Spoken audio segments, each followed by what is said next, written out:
Assalamualaikum warahmatullahi wabarakatuh. Bismillahirrahmanirrahim. Alhamdulillahirabbil alamin.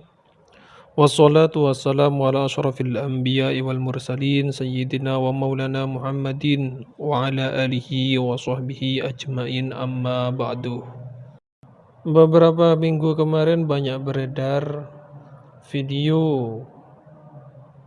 Kiai Imaduddin yang mempertanyakan peranan klan Ba'alawi terkait perang yang terjadi di negeri kita, Indonesia Raya. Akhirnya jawaban yang ditunggu-tunggu kini sudah muncul, yang ditulis oleh Habib Naufal Mutahhar. Langsung saja kami bacakan. Ente sudah buat apa? Saya terkejut ketika ada oknum kiai dengan berapi-api di atas mimbar menceritakan perjuangan para ulama melawan penjajah. Lalu dengan nada sinis mengirimkan pesan kepada kaum Sadah Ba'alawi, ente ada di mana? Maksudnya, di mana peran para Sadah Ba'alawi ketika perjuangan fisik melawan penjajah? Lalu disambung lagi dengan kalimat tegas, tidak ada. Baiklah, akan coba saya uraikan jawaban untuk oknum kiai tersebut agar kita bisa berpikir jernih. Sultan Mahmud Badaruddin II, Palembang, 1767 sampai 1852, dan dibantu oleh gurunya yang kemudian dijadikan menantunya, yaitu Sayyid Umar bin Muhammad As-Segaf, mengobarkan perang melawan Belanda dan Inggris di Palembang. Sang Sultan dan Sang Sayyid beserta keluarga besarnya pun ditangkap dan diasingkan ke Ternate sampai wafat. Kelak Sayyid Abdullah bin Umar As-Segaf juga diasingkan ke Tondano, Sulawesi karena melawan kolonial. Ketika pecah Perang Jawa 1825 sampai 1830 yang dikobarkan oleh Pangeran Diponegoro, terdapat banyak Sadah Alawi yang berada di barisan Diponegoro. Di antaranya Sayyid Hasan bin Alwi Ba'bud yang menjadi komandan resimen lalu mendapat gelar Tumenggung Samparwadi. Ayahnya Sayyid Alwi datang dari Hadramaut.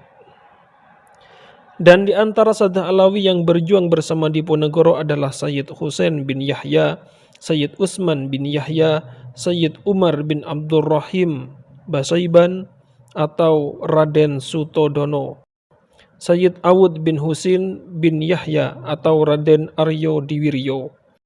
Kesemuanya di Wonosobo, dan banyak para sayyid yang rela mengganti namanya menjadi nama Jawa agar tidak ditangkap oleh Belanda.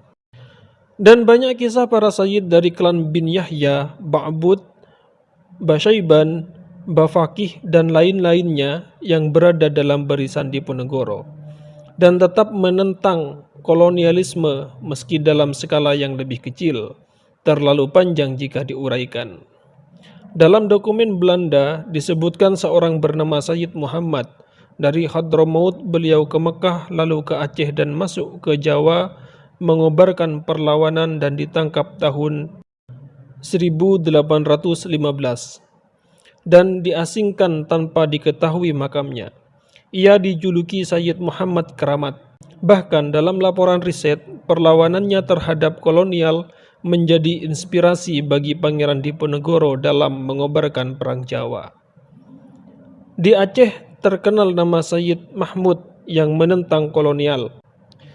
Saking sulitnya dideteksi karena bergerilya keluar masuk hutan, menyebabkan Belanda mengirim mata-mata yang lalu bisa dilukis oleh intelijen Belanda tersebut di tahun 1883. Ia dijuluki Sayyid Keramat, dan juga ada Sayyid Abdullah Alatos yang dijuluki Tengku Panglima dalam Perang Aceh tahun 1871. Ia terkenal karena mencari senjata-senjata untuk berperang melawan kolonial. Serta tentu saja kisah yang sudah terkenal Sayyid Abdurrahman Az-Zahir dalam Perang Aceh. Di tahun 1900-an, banyak Sayyid yang dipenjara karena melawan kolonial, di antaranya Sayyid Abdullah bin Muhsin Alatos, Bogor, Sayyid Salim bin Jindan, Jakarta, Sayyid Ali Kuitang, dan masih banyak lagi. Tahun 1943, Sayyid Saleh Alaidrus, Kubu, diculik oleh Jepang lalu dihukum mati karena menentang penjajahan Jepang di Kalimantan Barat.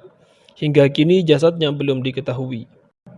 Tahun 1944, Sultan Syarif Muhammad Al-Qadri, Pontianak, beserta keluarga dan pengikutnya dibunuh oleh tentara Jepang karena mengobarkan perlawanan.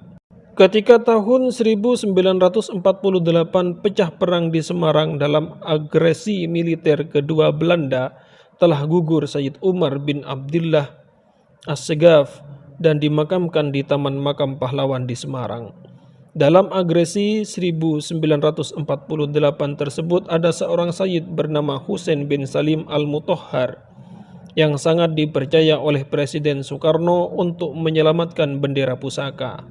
Dengan bertaruh nyawa karena diincar Belanda, maka bendera dibawanya dengan hati-hati agar tidak jatuh ke tangan Belanda, karena bendera adalah simbol kehormatan negara. Untuk mengelabui Belanda, maka Sayyid Husain membuka jahitan bendera menjadi dua, hingga terlihat seperti kain berwarna merah dan putih agar tidak diketahui oleh Belanda. Kelak, Sayyid Husain terkenal sebagai pengarang lagu-lagu kebangsaan seperti lagu Syukur, Hari Merdeka, Dirgahayu Indonesiaku, dan lain-lain. Belum lagi Sayyid Idrus bin Salim Al-Jufri, Palu, dan Sayyid Muhsin bin Abdullah As-Segaf, Solo, yang menulis syair tentang kemerdekaan Indonesia. Dan masih banyak peran-peran Sayyid dalam perang fisik melawan penjajah.